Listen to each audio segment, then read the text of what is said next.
Last night, the Nets were eliminated. It was not a terribly well-played, great game for the most part. At the end, it got very tight, very competitive. And even though Kevin Durant had 39, down 3, he missed a 3 that could have tied it. And when he was fouled, I think they were down 4. He missed 1 of 2 free throws that essentially sealed it, right? So even though he was 10 of 11 from the line, and he did have 39 and shot a good percentage, he missed 2 big threes. He didn't box out one time and help, And so there were some little things that need to be cleaned up. Still, it's hard to put the loss on a guy who carries the team. Kyrie was solid, although not spectacular. As predicted here, Blake Griffin hit the over on points and on minutes. Same thing with Kevin Durant. Those were easy. I give you those two.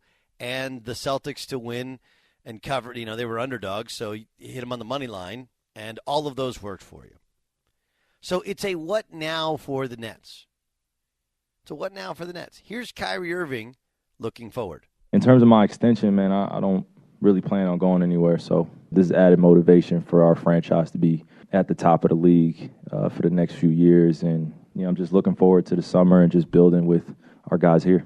When I say I'm here with Kev, I think that it really entails us, managing this franchise together alongside Joe and Sean and just our group of family members that we have in our locker room, in our organization.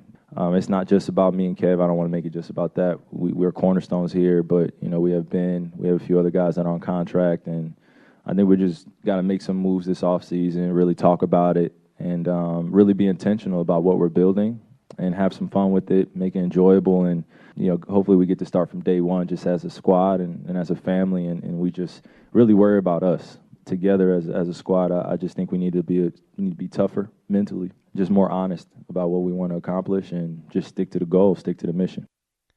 I think a lot of that is really good. There's a curious omission of Steve Nash in there, right, in the terms of the cornerstones of it. There's also the idea of me and Kev want to help manage this franchise, pretty obvious how he views himself. Here's Kyrie, though. So when you say that, it comes across exceptionally arrogant. Here's Kyrie when asked about missing so much time this year. I think it was just really heavy emotionally this season. We all felt it. I felt like I was letting the team down at a point where I wasn't able to play. We were trying to exercise every option for me to play, but I never wanted to just be about me. And I think it became a distraction at times. As you see, we just had some drastic changes. We lost a franchise player. We got a franchise player back, but, we didn't get a chance to see him on the floor. There was no pressure for him either to step on the floor with us either. So there's a lot to it. He acts like he couldn't play when it was a choice not to play, right? That's the hard part to it. It was a choice not to play. So I guess there's a little bit of, hey, look, I get it. We never had everybody, and I thought there was a lot of good in we haven't actually had our team together to build a team and a unified group in the first cut. But this is, again, par for the course for Kyrie.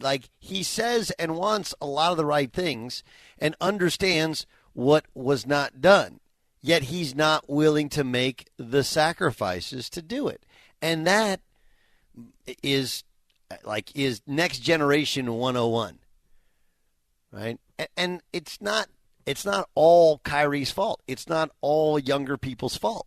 We are able to provide them everything they wanted in short order.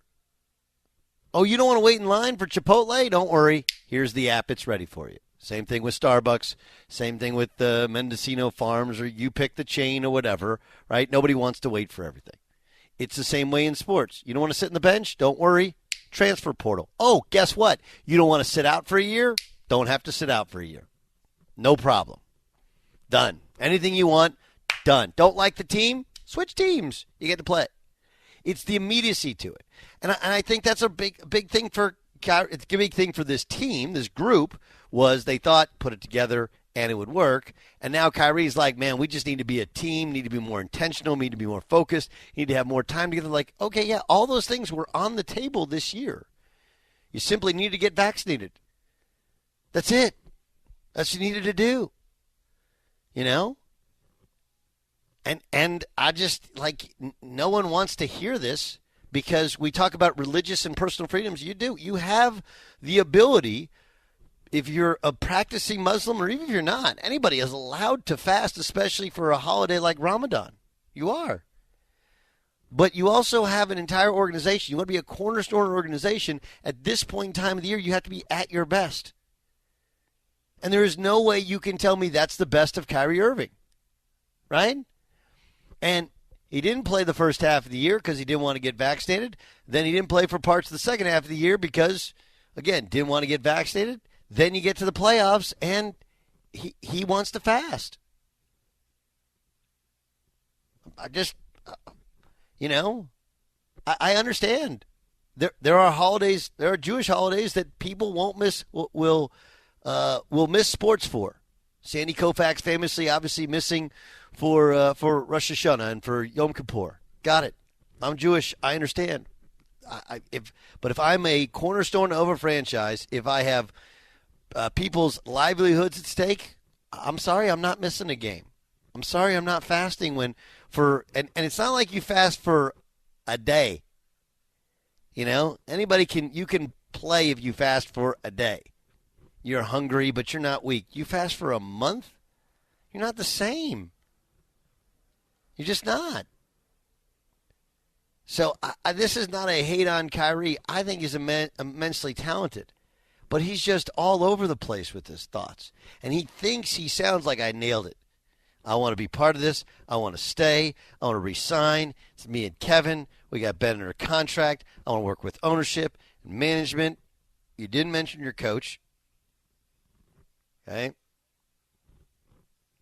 And you didn't mention the fact that you weren't willing to sacrifice things that mattered to you. I'm not saying they don't matter to you. They're allowed to matter to you.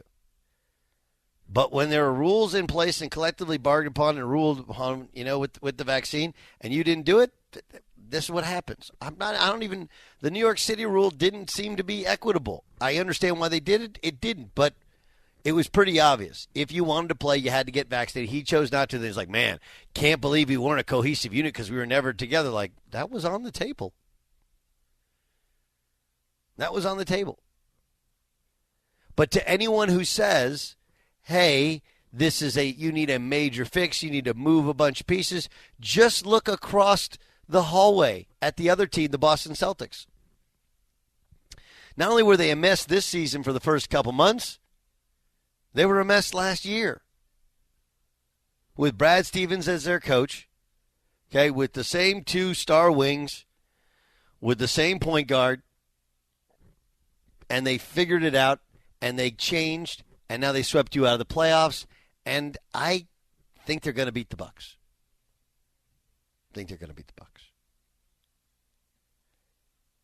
So I agree with the idea of, hey, we got our cornerstones. We got some things we need to move. We need to get together, be together, stay together. But again, the whole together thing, he just did not name his head coach. That's not exactly together. Not exactly together.